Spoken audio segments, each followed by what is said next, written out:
Gracias. Muchas gracias, compañera diputada.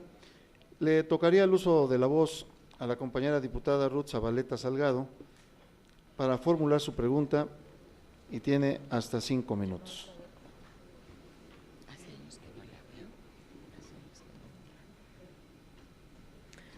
Buenas tardes a todos y a todas.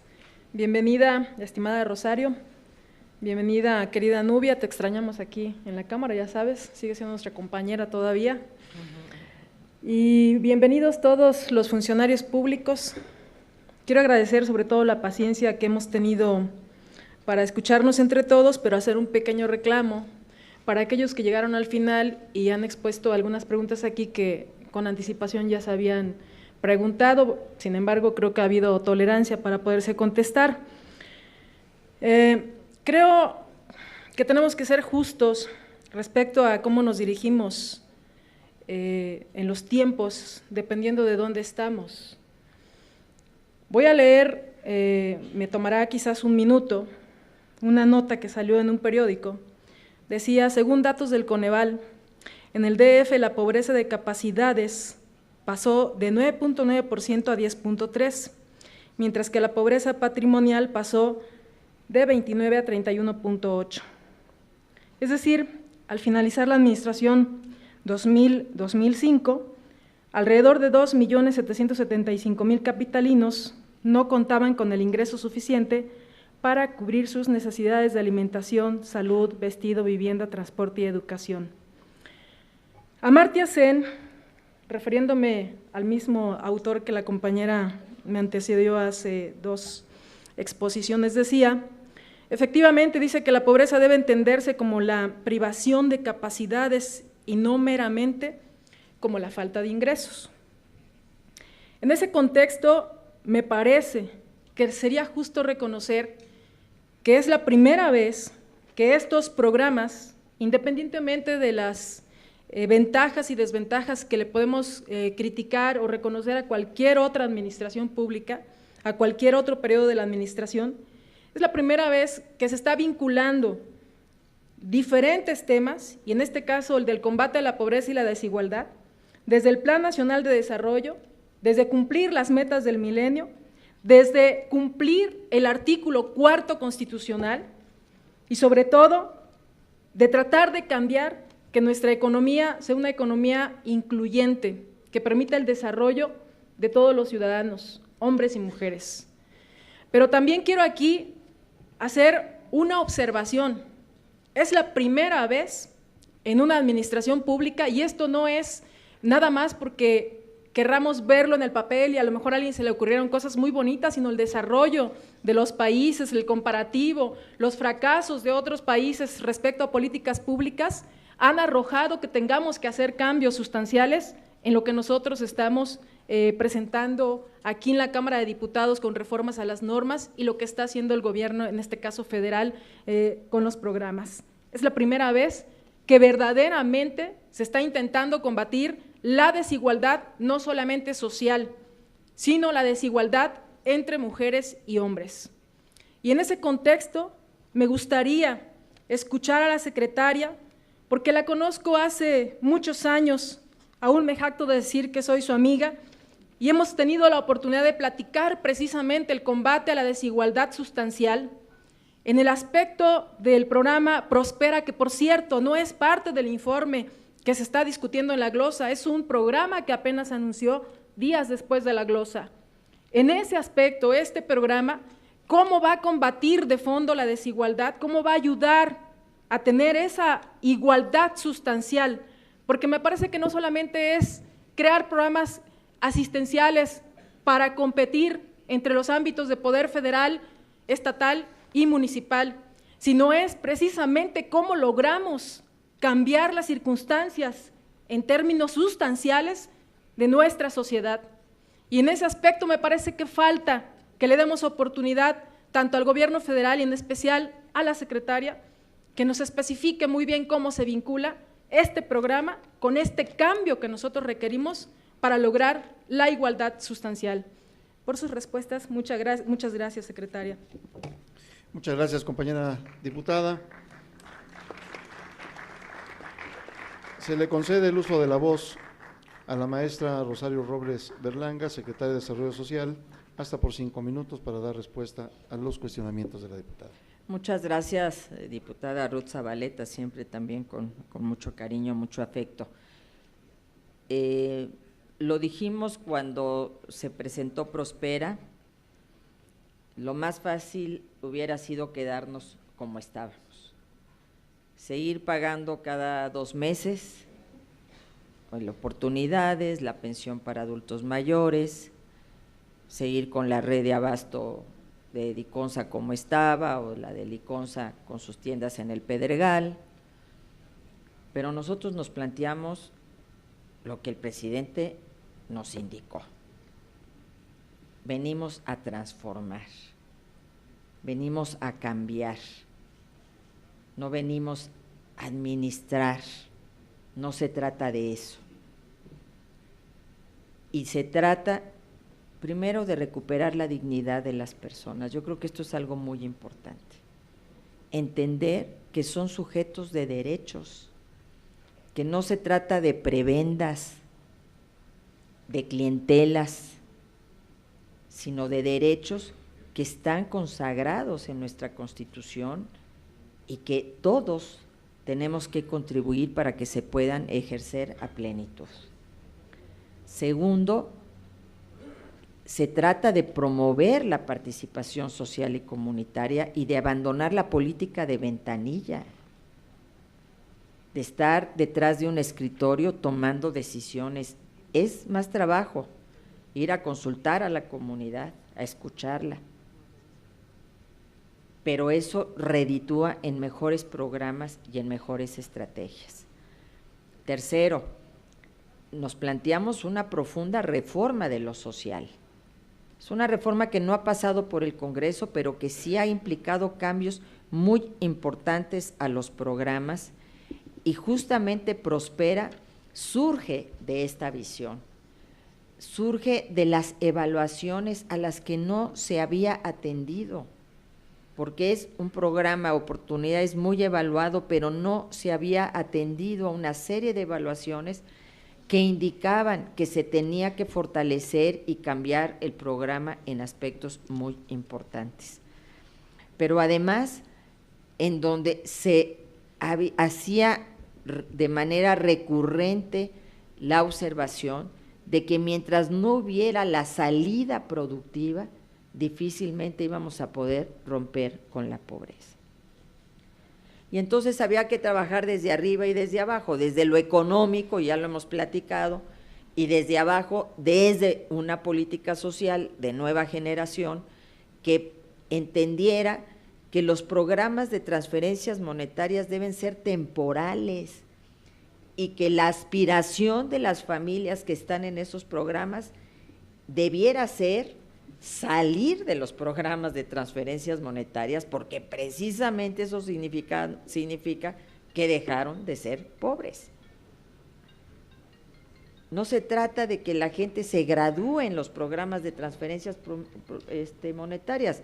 Hay familias que tienen más de 15 años ahí, eso no está bien, sino se trata de concebir al programa como una plataforma que mientras se está recibiendo ese ingreso, la familia pueda construir con el apoyo del gobierno las salidas productivas de ingreso, inclusivas, que permitan que en un momento determinado no dependan de esa transferencia monetaria. Porque eso es lo que no nos ha permitido romper con la pobreza, y hacemos como que damos y les damos a la gente, se les entrega una transferencia y sin embargo, como aquí se ha dicho, las cifras de la pobreza siguen siendo exactamente las mismas. Entonces, nos teníamos que plantear un desafío que es un gran reto. Yo no tengo bola de cristal, no sé cuántos pobres más va a haber el año que viene, eso se lo dejo a Coneval, pero lo que sí sé es que estamos poniendo sobre la mesa, por instrucción del presidente Peña, un gran cambio, porque estamos hablando de la inclusión social como la estrategia fundamental del gobierno.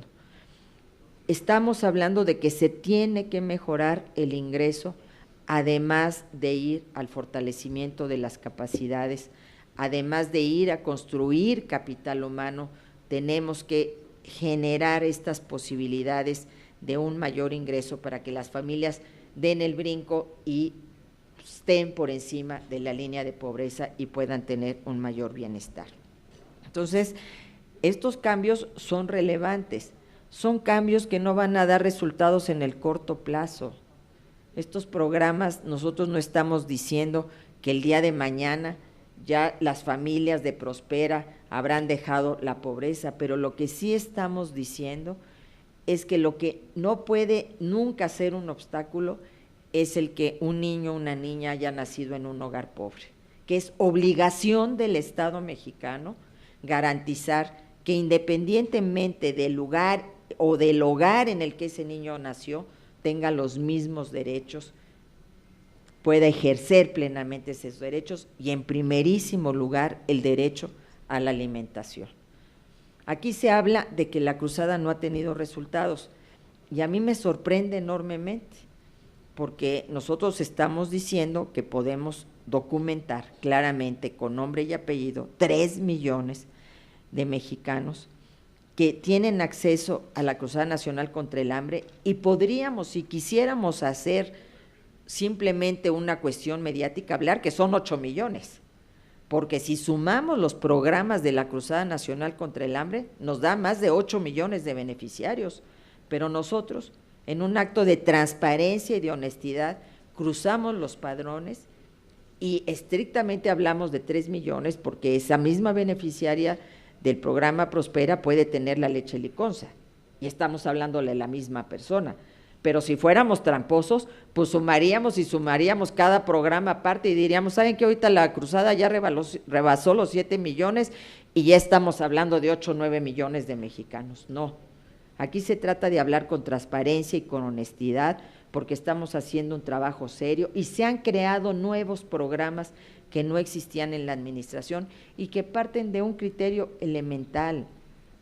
No le podemos pedir a la gente que sea productiva, no le podemos pedir a un niño que aprenda en la escuela si no ha comido lo suficiente, si no tiene la ingesta necesaria para poder tener un rendimiento adecuado. No podemos ir más allá mientras haya mexicanos que tienen hambre. Entonces tenemos, y por eso el presidente, en una visión de futuro, al mismo tiempo que lanza un proyecto de primer mundo en el que, por cierto, participa el gobierno del Distrito Federal, como es el nuevo aeropuerto de la Ciudad de México, porque nos lo merecemos como país y se lo merece la capital de la República, al mismo tiempo da cuenta del profundo contenido social de su gobierno. Y el segundo gran anuncio de importancia este 1 de septiembre es precisamente Prospera, la necesidad de que combatamos la pobreza a fondo,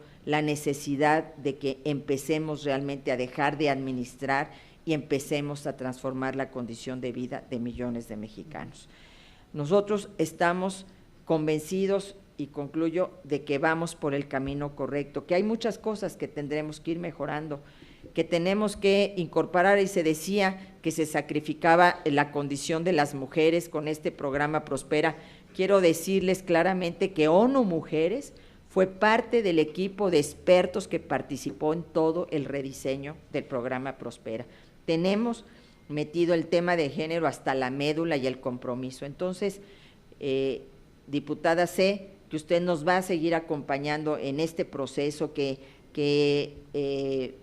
esperamos todos, porque yo creo que es por el bien de México y porque este país no puede seguir siendo un país fracturado, un país dividido, un país que está el país del norte, del centro y el país del sur y del sureste. Necesitamos un país integrado, un país cohesionado, un solo México, lo que decíamos hace un rato, un México incluyente y de un México próspero, que es lo que quiere el presidente Enrique Peña Nieto. Gracias, diputada. Muchas gracias, maestra secretaria. Nuevamente tiene el uso de la voz la compañera diputada Ruth Zabaleta para cerrar su participación.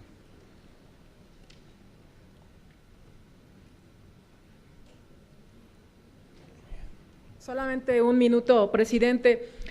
Lo que nosotros vemos es que no hay recetas para resolver el problema del combate a la pobreza y la desigualdad, que nos estamos tratando de reinventar y que ojalá que haya un momento en que en lugar de estarnos recriminando lo que nos falló a cada uno cuando estuvimos de responsables al frente de los gobiernos, estemos construyéndonos y reconstruyéndonos con la posibilidad de mejorar las condiciones de los programas y con ello mejorar las condiciones de vida de los ciudadanos. Y por supuesto que vamos a seguir acompañando al presidente Enrique Peña Nieto, a la Secretaría de Desarrollo Social, de las cosas que se están impulsando para transformar esta sociedad.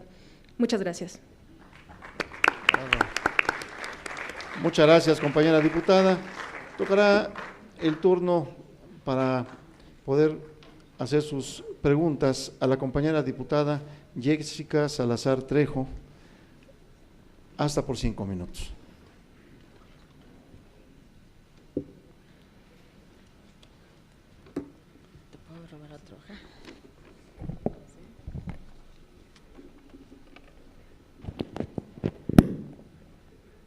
Buenas tardes, compañeros y compañeras legisladores. Bienvenida, secretaria. Pues bien, uno de los anuncios más importantes en materia de desarrollo social de esta administración es la Cruzada Nacional contra el Hambre. Por primera vez se reconoció que un número importante de mexicanos padece de hambre y que no se contaba con una estrategia integral para procurar la seguridad alimentaria de la población más pobre. De acuerdo con el Consejo Nacional de Evaluación de la Política para el Desarrollo Social, durante el 2012, más de 7 millones de mexicanos sufrían la carencia por acceso a alimentación y además se encontraban en pobreza extrema, es decir, no contaban con acceso a una alimentación suficiente por cuestiones de abasto o porque no cuentan con el ingreso suficiente y además no podían ejercer 2 o más derechos sociales como es la salud, la educación y sobre todo el derecho a la vivienda. La Cruzada Nacional contra el Hambre fue el primer gran instrumento que tiene como objetivo el construir un piso de bienestar básico para los que menos tienen, con un propósito de justicia elemental, que todos los mexicanos tengan garantizada su alimentación. Sin embargo, la nación también demanda que la acción pública sea eficaz en lograr sus objetivos y en representación de la ciudadanía es deber de nosotros los legisladores el hacer un escrutinio minucioso de las acciones reportadas por el Poder Ejecutivo en el informe de gobierno. En este sentido, es necesario llamar a cuentas los resultados de la Cruzada Nacional contra el Hambre, que si bien es cierto, es una estrategia que involucra a las dependencias federales y a otros órdenes de gobierno, que es encabezada, en este caso, por Sedesol. Durante el aniversario de la Cruzada Nacional contra el Hambre y en diversas ocasiones en su discurso, usted mencionó que 3.1 millones de mexicanos ya comen mejor. En este contexto resulta conveniente preguntar, cuando usted comenta que 3.1 millones de personas comen mejor gracias a las acciones de la Cruzada Nacional contra el Hambre, ¿comen mejor a qué se refiere? ¿Es posible identificar por nombre y apellido a estos 3.1 millones de mexicanos y todas las acciones de intervención que las dependencias federales han realizado en estas familias? Por sus respuestas, señora secretaria. Muchas gracias. Gracias, diputada. Muchas gracias, compañera diputada. Se le concede el uso de la voz a la maestra Rosario Robles Berlanga, secretaria de Desarrollo Social, hasta por 5 minutos para dar respuesta. Gracias, diputada Jessica.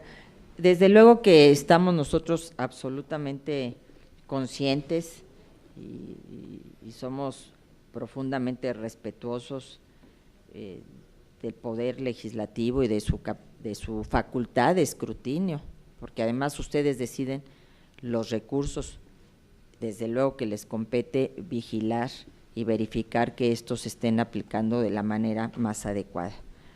Y por ello nos interesa mucho rendir cuentas y realizarlo de manera transparente. Cuando nosotros decimos 3 millones ya comen mejor, es porque tenemos detrás de esa cifra 3.100.000 nombres y apellidos, que están además en la página de la Cruzada Nacional contra el Hambre y a las que ustedes pueden tener acceso. ¿De dónde sacamos esta cifra? Que eso es tal vez lo interesante. Primero, de nuestros comedores comunitarios. En los comedores comunitarios, que actualmente ya son más de 4,000 comedores comunitarios, están alimentándose alrededor de 500,000 de personas todos los días. Niños, niñas, ya lo hemos dicho, mujeres embarazadas, mujeres lactantes, adultos mayores, que decide la comunidad. Nosotros no decidimos, la comunidad decide quiénes son los más pobres que requieren ir al comedor comunitario. Y algo bien importante, nosotros no llegamos a entregar despensas. En el país hay, entre gobiernos estatales, alrededor de 30 millones de despensas y hay hambre y hay pobreza. Y se entregan sin padrones y se entregan sin un escrutinio claro. Los comedores comunitarios son eso, un esfuerzo de la comunidad. La comunidad decide si se acepta o no el comedor. Provee del lugar en el que se va a instalar el comedor. Nombra a sus comisiones, a las que van a cocinar, a las que van a administrar, y sí, hace un rato se preguntaba que si se cobraba. No se cobra. Las comunidades establecen una pequeña cuota de recuperación que va de 1 peso, 2 pesos, y que es para el suministro de leña, si es que cocinan con leña, en algunas localidades así lo hacen, o es para complementar la dieta y lo que se cocina en el comedor. Nosotros solamente entregamos a través de Diconsa los alimentos que se van a cocinar, pero el comedor depende del trabajo de la comunidad. Si la comunidad no trabaja, el comedor se cae. Y aquí verdaderamente es bien importante el reconocer el trabajo de miles de mujeres, una vez más, las mujeres, que son las que mantienen todos los días estos más de 4,000 comedores comunitarios. El otro ingrediente es la tarjeta sin hambre, que son más de 595,000 tarjetas sin hambre, que son familiares y que si multiplicamos por 4 ya nos da más de 2 millones de familias, de personas que están teniendo una mejor alimentación precisamente a través de la tarjeta sin hambre. El otro ingrediente es el programa de adultos mayores, que en todos los municipios de la Cruzada Nacional contra el Hambre tiene carácter universal, y que este ingreso que se le da a los adultos mayores está comprobado que es básicamente para alimentación. Los adultos mayores utilizan esta pensión para sus alimentos y sus medicinas. El otro ingrediente es el Antes Oportunidades, Hoy Prospera, que llegó a todas estas localidades, Cruzada Nacional contra el Hambre, y que también es un ingreso que se utiliza precisamente para la alimentación. De la misma manera, la ampliación de la cobertura de Liconsa, de la leche Liconsa, con más de 500,000 nuevos beneficiarios y una reorientación de beneficiarios en más de 1,600,000. Es decir, también reorientamos el padrón justamente ahí donde más se necesita una leche subsidiada, que debo de decir además que cuando nosotros llegamos al gobierno teníamos la instrucción del Consejo de Administración de subirla de 4.50 a 5 pesos, y que hemos mantenido el costo de 4 pesos con 50 centavos, porque sabemos que ese es un apoyo directo a la economía familiar de las familias más pobres de México. Entonces, a través de todos estos programas, del programa de seguridad alimentaria de la Secretaría de Agricultura, del programa de producción para el autoconsumo también de la Secretaría de Agricultura, de los convenios que hemos firmado con los bancos de alimentos, que hemos apoyado de manera muy importante y que ellos además alimentan alrededor de 1 millón de personas, es que podemos decir que 3 millones ya comen mejor de como comían, porque antes no comían o no tenían una comida suficiente, tenían un café, tenían un poco de frijoles, pero no tenían una comida nutritiva como ahora tenemos en los comedores de la Cruzada o con la tarjeta sin hambre, porque además son menús que están preparados por nutriólogos y que garantizan una mejor alimentación de todas estas familias. Estamos en un proceso de mejora continua. en los comedores, por ejemplo, en el caso del Estado de México, y esto es la importancia de la colaboración entre gobiernos. El gobierno estatal está instalando gallinas ponedoras de huevo en cada comedor y un huerto comunitario para que ahí se tenga huevo todos los días y para que ahí se tengan también verduras para complementar el alimento en los propios comedores comunitarios. Estamos haciendo muchos esfuerzos de colaboración. En el caso del gobierno de Puebla, acabamos de echar a andar unidades móviles como comedores comunitarios para que lleguen a diversas localidades de mucha pobreza. Todo este trabajo es un trabajo de coordinación con los presidentes municipales, con los gobiernos estatales, y por eso es que ha tenido éxito y por eso es que nos ha permitido llegar a esta cifra de 3 millones que esperamos para diciembre del año que viene estar en 5.5 millones de mexicanos que ya tienen los beneficios de la Cruzada Nacional contra el Hambre. Gracias, diputada. Muchas gracias, maestra secretaria. Tiene el uso de la voz la compañera diputada Delfina Elizabeth Guzmán Díaz para hacer sus comentarios hasta por 3 minutos. Gracias, buenas tardes a todas, a todos los asistentes a esta comparecencia. Con el permiso de la mesa del diputado Alejandro Montano, presidente de la Comisión de Desarrollo Social, de la licenciada Nubia Mayorga, directora de la Comisión de los Pueblos Indígenas, de mis compañeras legisladoras, maestra Rosario Robles, esta mañana me dirijo a usted con respeto para decirle que en el informe de la Secretaría podemos encontrar la existencia de programas dedicados al tema de la violencia hacia las mujeres. Uno de ellos es el programa de apoyo a las instancias de mujeres en las entidades federativas y otro, la ejecución de programas de prevención de la violencia contra las mujeres. Lo grave y preocupante de la estrategia en esta materia es que se sigue contemplando lo tradicional. Las herramientas de prevención estipuladas siguen siendo talleres, cursos y conferencias, incoherente y contradictorio con las políticas de nueva generación. Los números presentados son 42.308 hombres y mujeres beneficiados y beneficiadas con talleres, cursos, etcétera. 52.706 mujeres han sido atendidas bajo el programa de prevención de la violencia.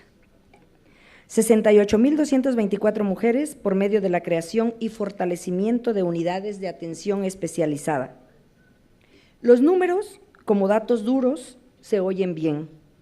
Sin embargo, nos encontramos en una situación donde no se contabiliza el empoderamiento real y palpable de las mujeres mexicanas. Lo único que se observa como avance de un año a otro son las comparecencias.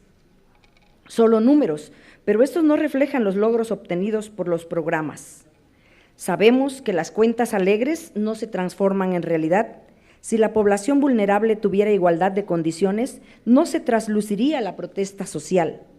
Una de las atribuciones de la Secretaría de Desarrollo Social es coadyuvar con acciones que mejoren la condición de las mujeres y los hombres para lograr su empoderamiento y la búsqueda de la eliminación de brechas de desventajas de género. Pero este Estado fallido, que lleva 30 años sin poder contener la pérdida del poder adquisitivo de la población, le ha fallado estructuralmente a la nación mexicana. Dentro de los grupos vulnerables se manifiestan quienes se encuentran en situación de desventaja con mayores escenarios de marginación y discriminación, con temas como el ejercicio de violencia contra las mujeres y niñas, feminicidios, inestabilidad laboral o empleos informales, temas que aún no han sido resueltos y que son minimizados, ahondando más la brecha de desigualdad entre hombres y mujeres. Mi réplica está en las dudas. ¿Cuántas unidades de atención especializada existen?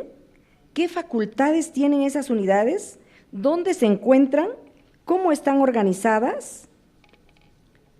Con estos datos analizados, se observa cómo las medidas del gobierno no garantizan una efectividad adecuada, así como un impacto social positivo en las mujeres del país.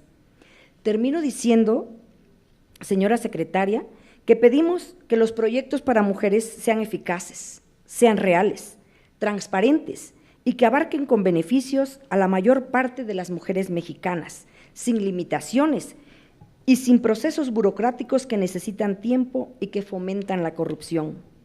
Recordemos que el desarrollo social es también el crear una sociedad plena de igualdad de oportunidades, de empoderamiento y reconocimiento de las mujeres. Eso significa un impulso a la igualdad de mujeres y hombres mexicanos. Gracias. Muchas gracias, compañera diputada. Se le concede el uso de la voz a la compañera diputada Carmen Lucía Pérez Camarena para formular sus preguntas hasta por 5 minutos. Ya no tengo réplicas. Con preguntas que ya no puedo responder. Ya lo tengo aquí, pero no puedo responder.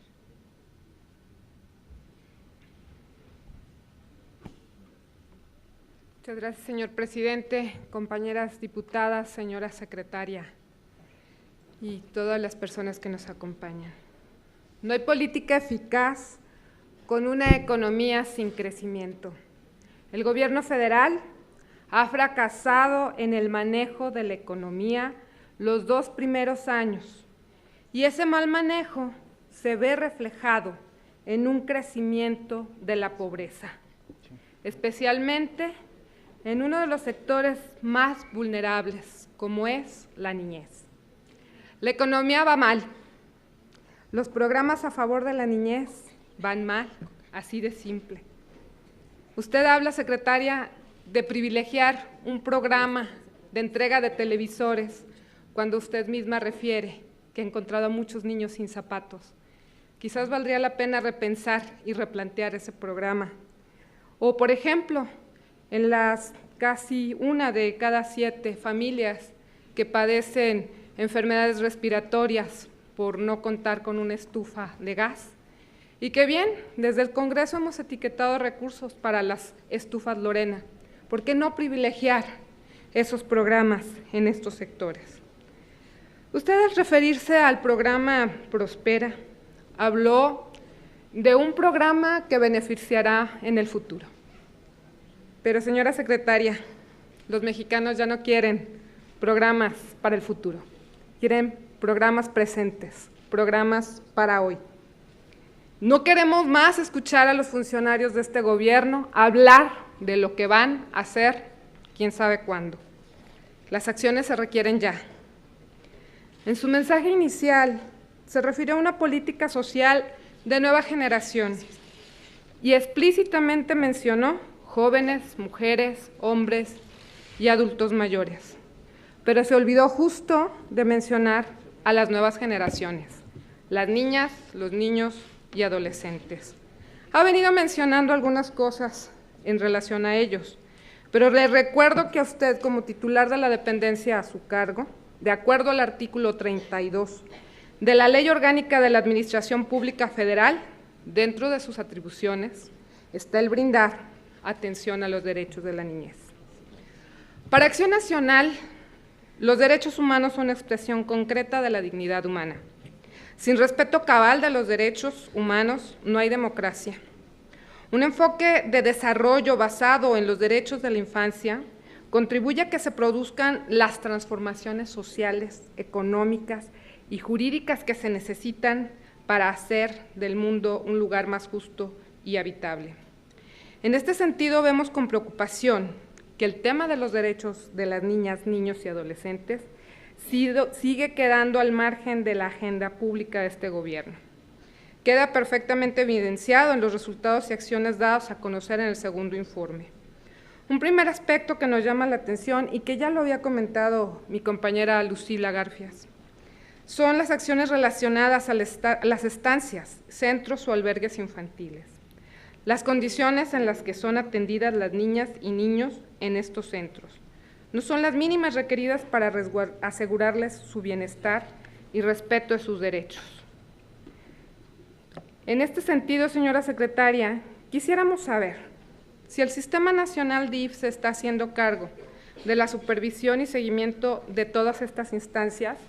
Entonces, ¿qué está haciendo la dependencia a su cargo para cumplir con la tarea que le corresponde en relación a las estancias y albergues que son su responsabilidad? ¿Existe alguna coordinación con el DIF para ello?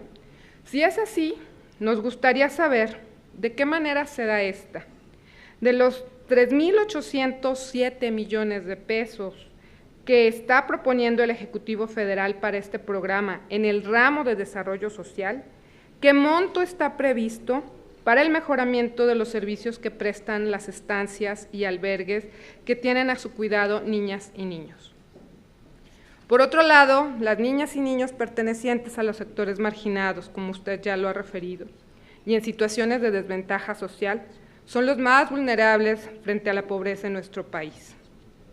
La ley en materia establece que la protección de los derechos de niñas, niños y adolescentes tiene como objetivo asegurarles un desarrollo pleno e integral, lo que implica la oportunidad de formarse física, mental, emocional, social y moralmente en condiciones de igualdad. Secretaría de Desarrollo Social, siendo la dependencia a su cargo la responsable de la política social, díganos, por favor, ¿por qué en los programas que se mencionan en el segundo informe no se observa uno explícitamente que sea para erradicar la pobreza que enfrentan las niñas, niños y adolescentes? Si es que se está instrumentando alguno, quisiéramos saber de qué manera se está actuando para mejorar los servicios, capacidades y crear oportunidades para integrar a la niñez y adolescencia al desarrollo del país. Resulta un contrasentido que el Ejecutivo presenta una iniciativa preferente de derechos de niñez y paradójicamente la política social, las niñas, niños y adolescentes están ausentes. Esperamos que el Ejecutivo muestre voluntad política y acepte nuestras propuestas de modificación a esa iniciativa, ya que para poder ser operante deberá de contar con dos cosas: un rediseño institucional y, desde luego, asignársele presupuesto. De lo contrario, quedará muy claro que la niñez de este gobierno solo es una bandera política. Ojalá que su política social de nueva generación verdaderamente tome en cuenta el interés superior de la niñez y no sea este término una nueva forma de disfrazar acciones en aras de beneficios electorales para el partido en el poder. Agradezco de antemano la respuesta a las preguntas.